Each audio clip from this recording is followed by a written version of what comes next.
Sir injection போட்டாச்சு, ஒரு 1 hourல சரியாயிடும். டாக்டர் இருந்தாங்க.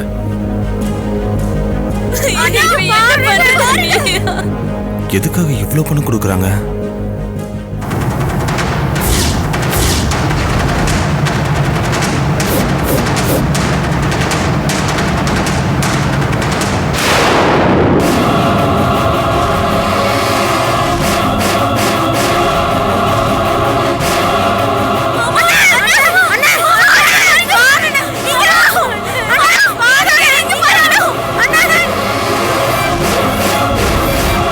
டாக்டர் இவரு டைம் ஆச்சு, கூட்டு போங்க. Doctor please come. சரி வரேன். ஓகே.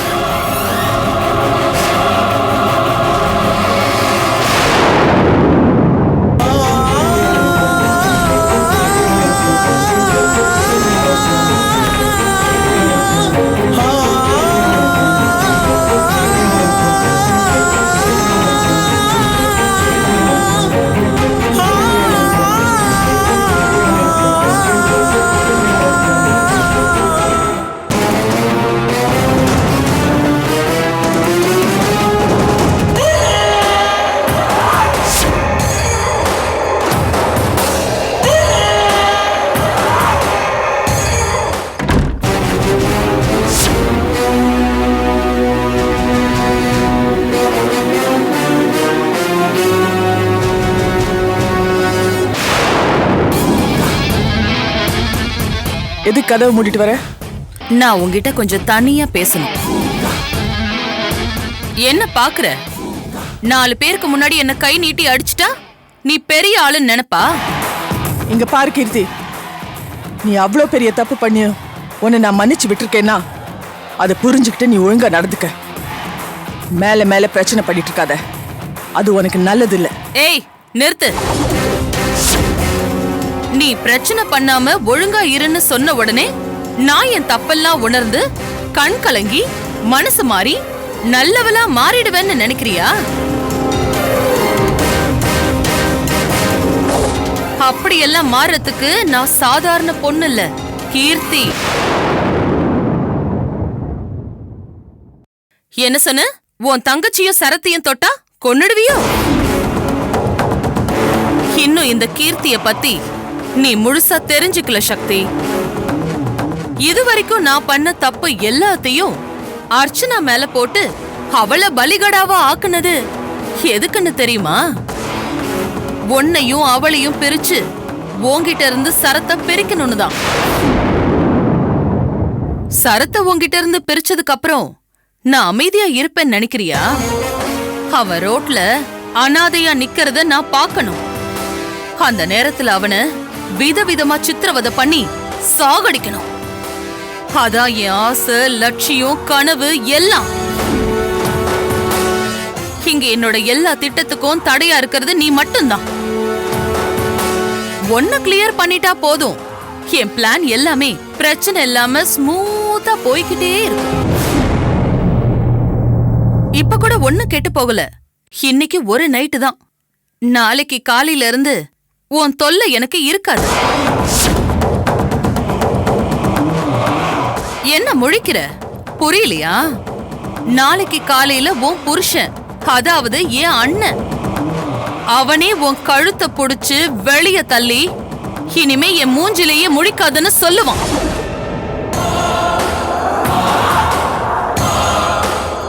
சொல்ல வெப்ப. நைட்டே மூட்டை முடிச்செல்லாம் கட்டிக்கிட்டு ரெடியா இரு. வரட்டா?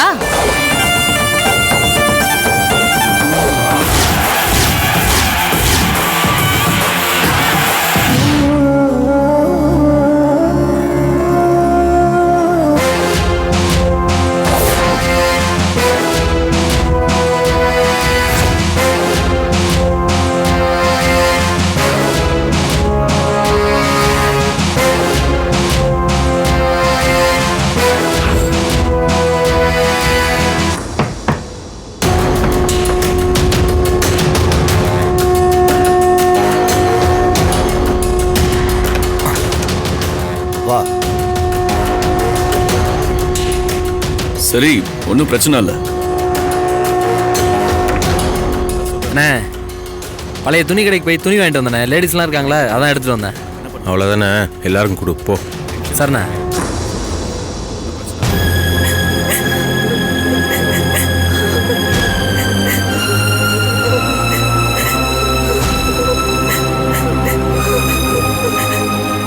இந்தா பொண்ணுங்களா, நாங்க இதுல சுடிதாரு, புடவை, ஜாக்கெட்டு எல்லாம் இருக்கு.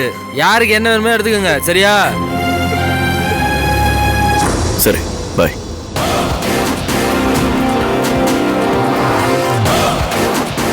என்ன சார் ஒரு மாதிரி டென்ஷனாகவே இருக்கீங்க? ஒன்றும் இல்லை காசி, என்னோட காட்டன் குடோன் தீ பிடிச்சிடுச்சா. ஐயோ, என்ன சார் சொல்றீங்க? பெரிய லாஸ் ஆயிருக்குமே. லாஸ் பிரச்சனை இல்லை காசி. நெக்ஸ்ட் வீக் அந்த ஃபேக்டரியை காட்டி தான் பேங்க்ல லோன் கேட்கலான்னு இருந்தேன். லோன் சாங்ஷன் ஆகிற நேரம் இப்படி ஆயிடுச்சுன்னு நினைக்கும் போது தான் ரொம்ப கஷ்டமா இருக்கு. காசி, இப்போ உடனே ஒரு பிஸ்னஸ் பண்ணி ஆகணும், இல்லைனா லோனும் ப்ராப்ளம் ஆயிடும். என் ஷேர் ஹோல்டர்ஸும் ப்ராப்ளம் பண்ண ஆரம்பிச்சிருவாங்க. என்ன பண்றதுன்னு ஒன்றும் புரியல, அதான் யோசிச்சுட்டு இருக்கேன். ஒரு நிமிஷம் இருங்க. ம் ம்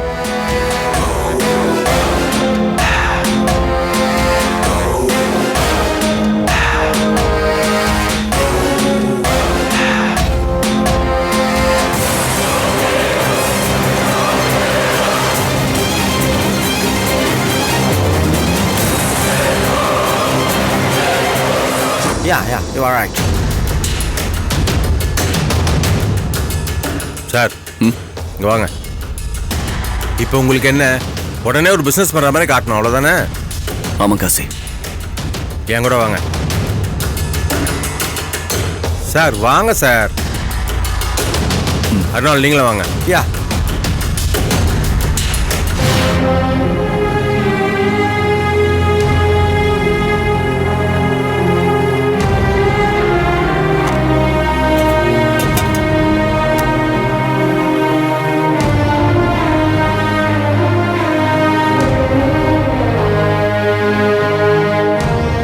எங்கம்மா இவ்வளவு ரெடி பண்ணிட்டு இருக்கீங்க? எங்கேயாவது வெளியில கூட்டிட்டு போறீங்களா? நான் கூட்டிட்டு போல, பூமிகாவும் மதன் தான் கூட்டிட்டு போறாங்க. என்ன அப்படி பாக்குற? இன்னைக்கு அந்த பெரிய டாக்டரை பார்க்கணும், மறந்துட்டியா? இத பாரு பூமிகா, நம்ம வீட்டு பொண்ணுங்களுக்கு எதுவும் ஆகாது. எனக்கு அந்த நம்பிக்கை இருக்கு. அவங்க நல்லபடியா திரும்பி வந்துருவாங்க. இது பாரு, குழந்தையோட வாழ்க்கையும் முக்கியம் இல்லையா? அதையும் நம்ம பார்க்கணுமா? முடியலம்மா. 2 நிமிஷம் சும்மா இருந்தா கூட நம்ம வீட்டு பிள்ளைங்க காணாம போனதுதான் என் கண்ணு முன்னாடி நின்னுட்டே இருக்கு. என்ன ஆச்சோ ஏதாச்சோன்னு அவங்கள பத்தி எந்த விஷயமும் தெரிய மாட்டேங்குது. அவங்களுக்கு எந்த ஆபத்தும் வந்துடக்கூடாது. அக்கா, ஆண்டவன் என்னைக்குமே நல்லவங்க பக்கம் தான் இருப்பான். நீங்க வேணா பாருங்க, அவங்க எல்லாம் கண்டிப்பா கூடிய சீக்கிரம் வந்துருவாங்க.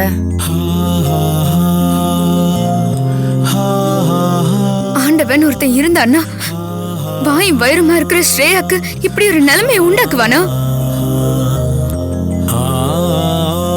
இந்த உலகத்தையே பார்க்காத அவ வயித்துல வளர குழந்தை ஆகாரம் இல்லாம கொல்லாம எப்படி எல்லாம் கஷ்டப்படுது. ஏறாத ஆண்டவன் இந்த மாதிரி தண்டனையை கொடுக்கணும்? நீங்க சொல்றதெல்லாம் வாஸ்தவம் தான்க்கா. அதுக்காக நம்ம தேவிகாவுக்கு மட்டும் ஏன் இப்படி ஒரு பேச முடியாத தண்டனை? அதை சரிப்படுத்த முடியும் ஒரு சாதகமான சூழ்நிலை அமையும் போது அதை நாம ஏன் அலட்சியப்படுத்தணும்?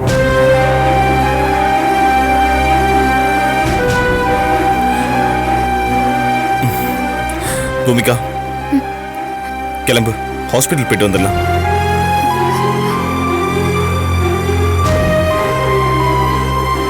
இங்க பாரு பூமிகா, நம்ம குழந்தையோட வாழ்க்கைய நம்மளே அழிச்சிடக்கூடாது.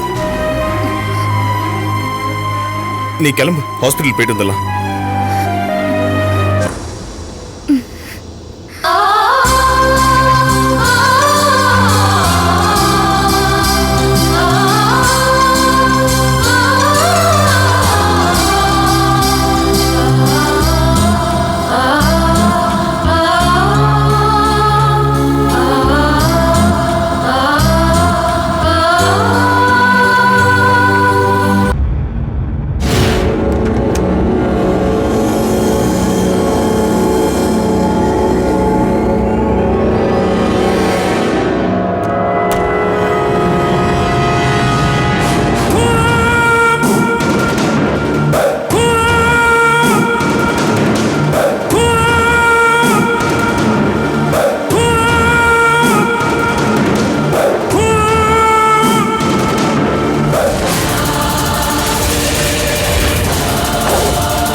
ஆதாரமா உள்ள வர இந்த ஊரு உலகமே செழிச்சு வாழ இல்ல குறை. பச்சை செடி கொடிக பழகி பேசி அள்ளி தர நாங்க கைய ஏந்தி தான் பொழைக்க மாட்டோம் போகும் வர.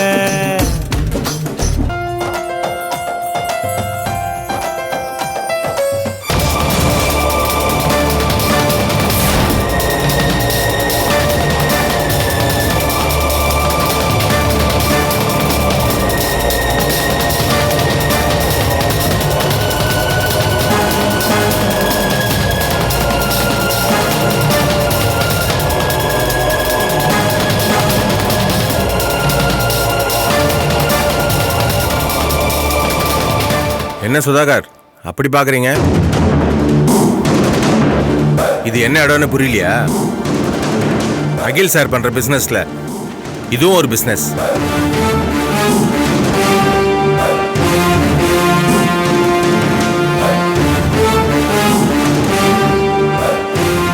வாங்க காசி சார். என்ன சார் சொல்லாம கொள்ளாம வந்திருக்கீங்க? ஏன் நம்ம இடத்துக்கு வரதுக்கு சொல்லிட்டு வரணுமா என்ன? ஐயோ சார், இது உங்க இடம் சார். நீங்க எப்ப வேணாலும் வரலாம், எப்ப வேணாலும் போகலாம் சார். அப்புறம் அகில் சார் பேசினாரா? பேசினாரு, வரேன்னு சொல்லியிருக்காரு. அப்படியா? என்கிட்ட எதுவும் இன்ஃபார்ம் பண்ணலையே.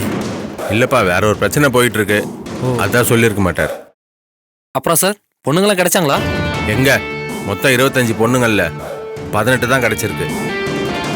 இவங்களை பிடிக்கிறது ஒரு டென்ஷன்னா, பிடிச்சவங்களை கொண்டு வந்து சேர்க்கறது அதை விட பெரிய டென்ஷன். எப்படியும் பசங்க இன்னைக்கு ஒரு 4-5 பொண்ணுங்களை தூக்கிடுவாங்க. பார்ப்போம்.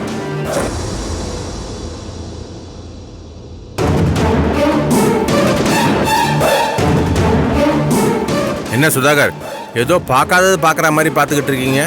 இல்ல, இந்த மாதிரி இடத்துக்கு நான் இப்பதான் வரேன்.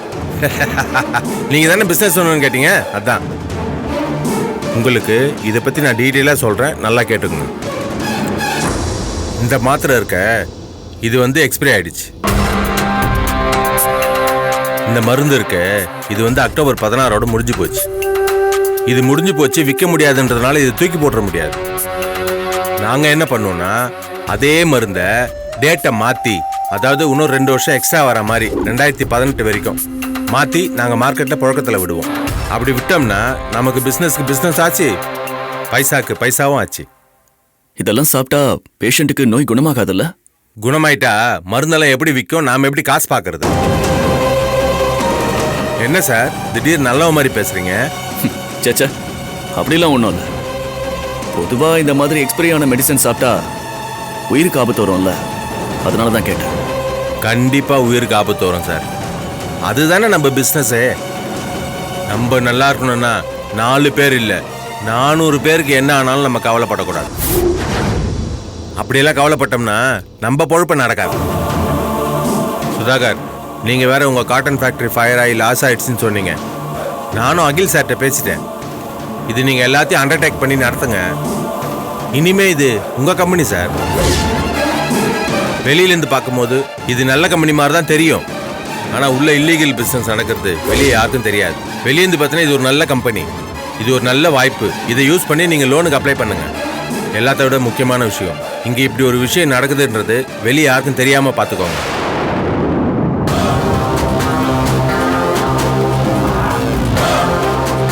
என்ன சார் யோசிக்கிறீங்க? அதில் பார்ட்னர்ஸ் கிட்ட பேசும்போது சார், உங்கள் பார்ட்னர்ஸை பொறுத்தவரைக்கும் இது ஒரு பார்மா கம்பெனி. ஆனால் இங்கே என்ன விஷயன்ற ஃபுல் டீட்டெயில் நமக்கு மட்டும்தான் தெரியும்.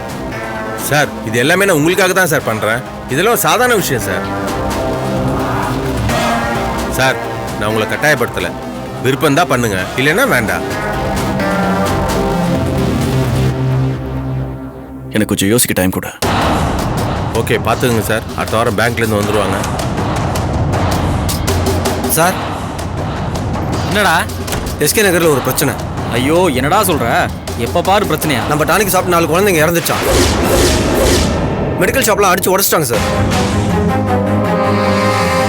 என்னடா ரகு, இப்போ என்ன பண்ணலாம்? நான் எதனா ஹெல்ப் பண்ணட்டுமா? வேணாம் சார், டீலர்ஷிப் தான் நம்மகிட்ட இல்லைல்ல. லோக்கல் ஏஜென்ட் சொல்லி கடையை மூடிட்டு அவங்களை எஸ்கேப் ஆக சொல்லு. சரிங்க சார். என்ன சார், இதெல்லாம் பார்த்து நீங்கள் யோசிக்காதீங்க. இதெல்லாம் ஒரு பெரிய விஷயமே இல்லை. நீங்கள் ரிஸ்க் எடுத்தீங்கன்னா இதில் 100 மடங்கு லாபம் இருக்கு. கொஞ்சம் டைம் கொடு காசி, சொல்கிறேன். உங்கள் விருப்பம்.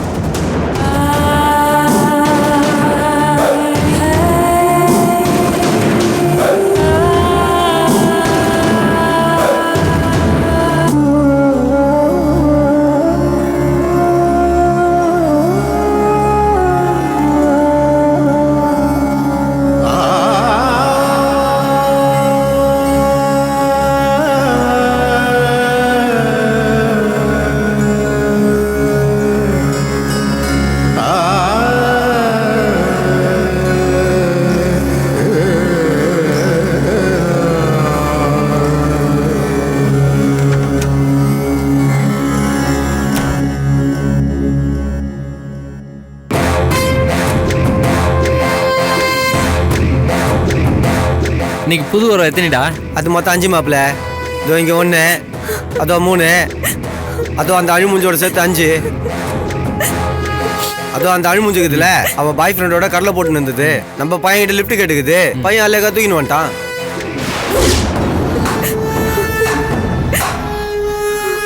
ஏய் என்னடா அப்படி பாக்குற? ஏய் பயப்படாதடா, வேலையை முடிச்சலாம். ஏய் என்னடா அதெல்லாம் தப்புடா மச்சான். நம்ம டார்கெட் அது இல்லை. ஏன்டா பயந்து சாவுற?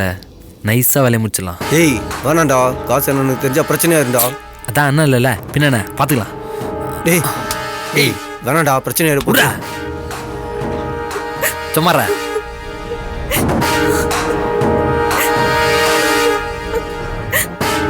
ஏய் எந்திரிச்சு வா, பிளட் டெஸ்ட் எடுக்கணும்.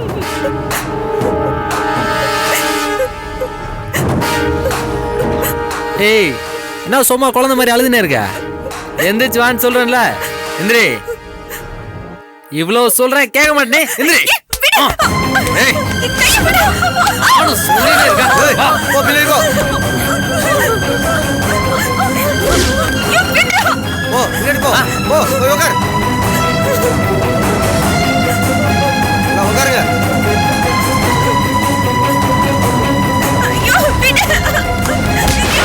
ஏய்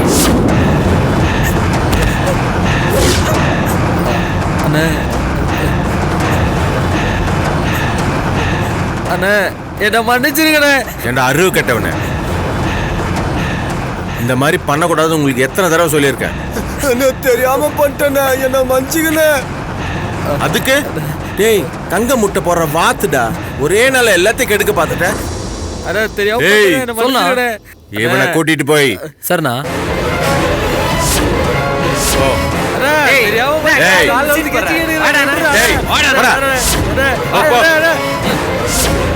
நீ வாமா, போய் எல்லாரும் கூட உட்காரு போ. என்னை காப்பாத்தினதுக்கு ரொம்ப நன்றி சார். அவங்கிட்ட இருந்து உன்னை நான் காப்பாத்திட்டேன். ஆனா என்கிட்ட இருந்து உன்னை யாராலையும் காப்பாற்ற முடியாது. உன்னை வச்சு நான் நிறைய பிளான் பண்ணிருக்கேன். டேய் என்ன பாக்குற, கூட்டிட்டு போ. ஏய் ஓ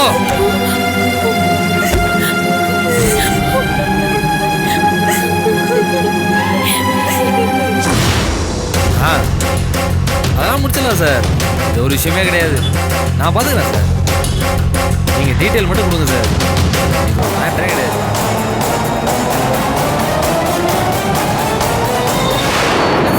அதெல்லாம் சால்வ் ஆயிடுச்சு சார்.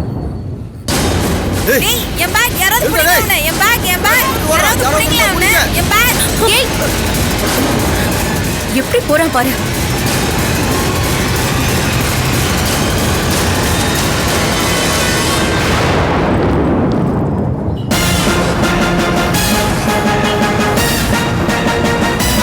இந்த பேக் எடுத்து கொடுத்ததுக்கு ரொம்ப தேங்க்ஸ்மா.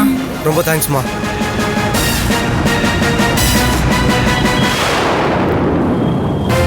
இல்லை சார், இப்போ ரேட்லாம் வேற சார். சரிங்க சார், நீங்கள் வாங்க சார், நேரில் பேசுங்க.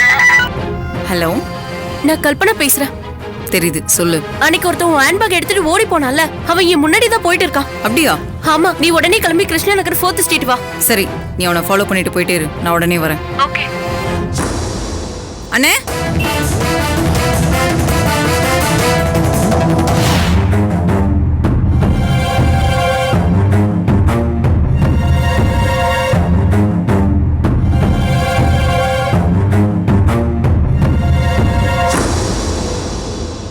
நில்லு.